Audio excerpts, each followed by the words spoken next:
اعوذ باللہ من الشیطان الرجیم بسم اللہ الرحمن الرحیم۔ یہاں وہ پہلا حصہ جو ہے نصف اول کا ثلث اول، یعنی نصف اول جو ہے سورہ مبارکہ کا، میں نے عرض کیا تھا کہ اس میں پہلی آیات 32 ہیں، جنرل ہیں، تمہیدی ہیں، دین کے بڑے جو گہرے اصول ہیں وہ ہیں، دعائیں تلقین کی گئی ہیں، محکمات اور متشابہات کا فرق واضح کیا گیا ہے۔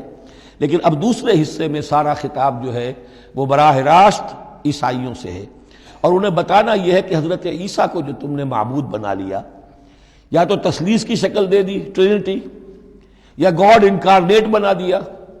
تثلیثیں بھی دو طرح کی رہی ہیں، اللہ بھی اور مریم بھی اور عیسیٰ بھی، اور دوسری تثلیث جو ہے جو اب دنیا میں عام ہے وہ ہے اللہ اور روح القدس اور حضرت عیسیٰ۔ تو یہ جو تثلیثیں تم نے ایجاد کر لی کہ کوئی بنیاد نہیں ہے، یہ تمہاری کج روی ہے، تم نے غلط شکل اختیار کی ہے۔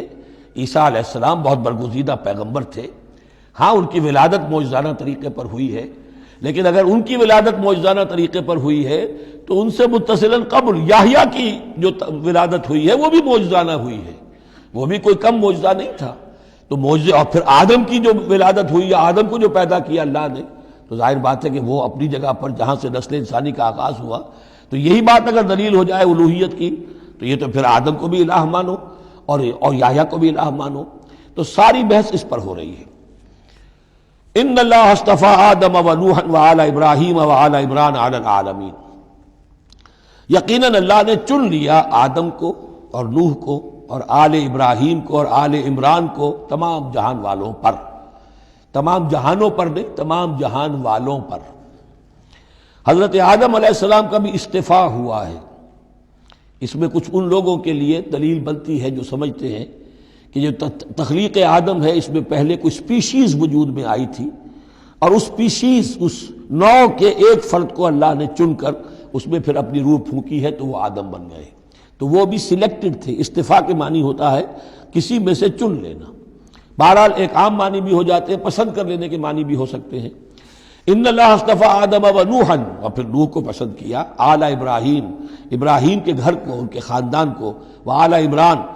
عمران جو ہے بنی اسرائیل کی تاریخ میں دو عظیم شخصیتوں کے نام ہیں، ایک تو حضرت موسیٰ کے والد کا نام بھی عمران تھا، اور ایک حضرت مریم کے والد کا نام بھی عمران تھا۔ حضرت عیسیٰ کے نانا عمران ہوئے اور حضرت موسیٰ کے والد عمران تھے۔ یہاں پہ غالباً حضرت موسیٰ کے والد مراد ہیں، لیکن چونکہ آگے سارا معاملہ حضرت مریم کا آ رہا ہے تو شاید عین ممکن ہے کہ یہاں پر اشارہ ان کے نانا کی طرف ہو۔ ذریۃ بعضھا من بعض، اور یہ سب جو ہے ایک دوسرے کی نسل سے ہیں، ایک دوسرے کی اولاد سے ہیں۔ نوح حضرت آدم کی اولاد سے ہیں، ابراہیم حضرت نوح کی اولاد سے ہیں، پھر ان کے پورا خاندان بنی اسماعیل، بنی اسرائیل، یہ ان کی اولاد میں سے ہیں۔ واللہ سمیع علیم، اللہ سمیع اور علیم ہے۔ اس قالت امرأۃ عمران رب انی نذرت لک ما فی بطنی محررا فتقبل منی۔ اب یہ جو عمران کی بیوی ہیں یعنی حضرت مریم کی والدہ، یہ بہت نیک عورت تھیں، بہت ہی متقی، نیک، زاہد۔ ان کو حمل ہوا تو انہوں نے پروردگار سے ایک منت مانی، نظر مانی، رب انی نذرت لک ما فی بطنی، جو میرے پیٹ میں جو بھی بچہ اے اللہ تو پیدا فرما رہا ہے میں تیری ہی نظر کرتی ہوں، یعنی دنیاوی کوئی ذمہ داریوں کا بوجھ اس پر نہیں ہم ڈالیں گے، اور ہیکل کی خدمت کے لیے، دین کی خدمت کے لیے، تورات کی خدمت کے لیے اس کو وقف کر دیں گے، ہم اپنا بھی کوئی بوجھ ان پر نہیں ڈالیں گے، اس توقع میں کہ اللہ بیٹا عطا کرے گا۔ محررن کے مطلب ہے اسے آزاد کر دیں گے، تحریر آزاد کر دینا، حر سے، کہ کوئی ذمہ داری اس پر نہیں ہوگی، اسے ہم خالص کر دیں گے تیرے دین کی خدمت کے لیے اور ہیکل کی خدمت کے لیے۔ فتقبل منی، تو اے اللہ میری اس نظر کو تو قبول فرما لے، شرف قبول عطا فرما۔ انک انت السمیع العلیم، یقیناً تو سب کچھ سننے والا اور سب کچھ جاننے والا ہے۔ فلما وضعتها قالت رب انی وضعتها انثی، اب جب وضع حمل ہوا تو پھر اس نے کہا اے اللہ یہ تو میں ایک بیٹی جنم گئی ہوں، یعنی میری تو یہاں بیٹی ہو گئی ہے، میں تو امید میں تھی کہ بیٹا آئے گا تو اس کو جو ہے میں وقف کر دوں گی۔ اس وقت تک ہیکل کے خادموں میں کسی خاتون کو، لڑکی کو قبول نہیں کیا جاتا تھا۔ واللہ عالم بما وضعت، اللہ فرما رہے کہ اللہ بہتر جانتا تھا کہ کیا اس نے جنا ہے، اسے کیا پتا کیسی بیٹی جنی ہے۔ ولیس الذکر کالانثی، اور کہاں ہوگا کوئی بیٹا اس بیٹی جیسا. اس کے دونوں معنی کیے گئے. ایک تو ایسا کہ یہ گویا کہ قول مانا جائے حضرت مریم کی والدہ کا کہ لڑکا تو لڑکی کی طرح نہیں ہوتا، اب لڑکا ہوتا تو میں اسے خدمت کے لیے وقت کر دیتی، یہ تو لڑکی ہو گئی. اور ایک یہ بھی ہے کہ اللہ کی طرف سے اس کو مانا جائے واللہ اعلم بما وضعت ولیس الذکر کالانثی، کوئی بیٹا ایسا ہو ہی نہیں سکتا جیسی بیٹی تمہیں دی ہے. وانی سمیتها مریم، اور وہی اب ان کا کلام شروع ہوا ان کی والدہ کا مریم کی، میں نے اس کا نام مریم رکھا ہے. وانی اعیذها بک، اور اے اللہ میں اسے تیری پناہ میں دیتی ہوں، وذریتها، اور جو بھی اس کی اولاد ہو نسل ہو اس کو بھی تیری پناہ میں دیتی ہوں، من الشیطان الرجیم، مردود شیطان کے حملے سے، کہ اللہ ان کو مریم کو بھی اور اس کی آنے والی اولاد کو بھی تو بہت ہی اپنی حفاظت میں رکھیو، شیطان سے بچائیو.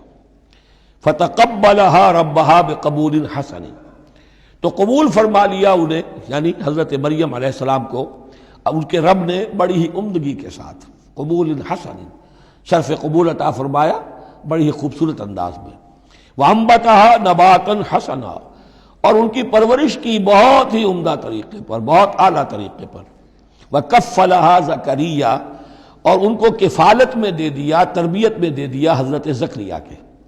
یہ حضرت زکریا جو ہیں یہ خالو تھے حضرت عیسیٰ علیہ السلام کے، حضرت مریم کے خالو. تو ہم ان کی تحویل میں، اور وہ اس وقت کے چیف کاہن تھے، chief priest of the temple, ہیکل سلیمانی کے وہی نبی بھی تھے اور وہی وہاں کے سب سے بڑے جو ہیں، جو آج کل ہم سمجھتے ہیں مجاور وغیرہ، تو وہ مقام ان کا کاہنوں کا ہوتا تھا.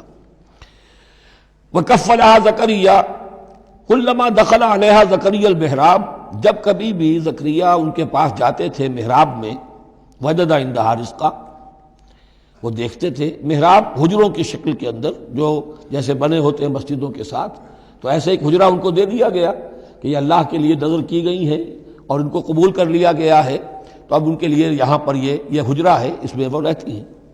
لیکن جب بھی وہ حجرے میں جاتے تھے تو دیکھتے تھے ان کے پاس کھانا، میوے رکھے ہیں بغیر موسم کے. اور بعض لوگوں کی رائے یہ بھی ہے کہ یہاں سے مراد مادی کھانا نہیں ہے بلکہ علم و حکمت، کہ جب حضرت زکریا ان سے بات کرتے تھے تو یہ کہ انہیں حیران رہ جاتے تھے کہ اس لڑکی کو یہ اس قدر حکمت کہاں سے مل گئی، اتنی معرفت کہاں اس کو حاصل ہوئی. قال یا مریم انا لک ھذا، وہ پوچھتے اے مریم یہ تمہیں کہاں سے چیزیں ملتی ہیں، یہ کھانے کہاں سے آ جاتے ہیں، یہ بے موسمی پھل کہاں سے آ جاتے ہیں، یا یہ علم و حکمت کی باتیں تمہیں کیسے معلوم ہوتی ہیں. قالت هو من عند اللہ، تو وہ کہتی تھیں یہ سب اللہ کی طرف سے ہے، اس کا فضل ہے، اس کا کرم ہے. ان اللہ یرزق من یشاء بغیر حساب، یقیناً اللہ تعالیٰ جس کو چاہتا بغیر حساب عطا کرتا ہے. صدق اللہ العظیم.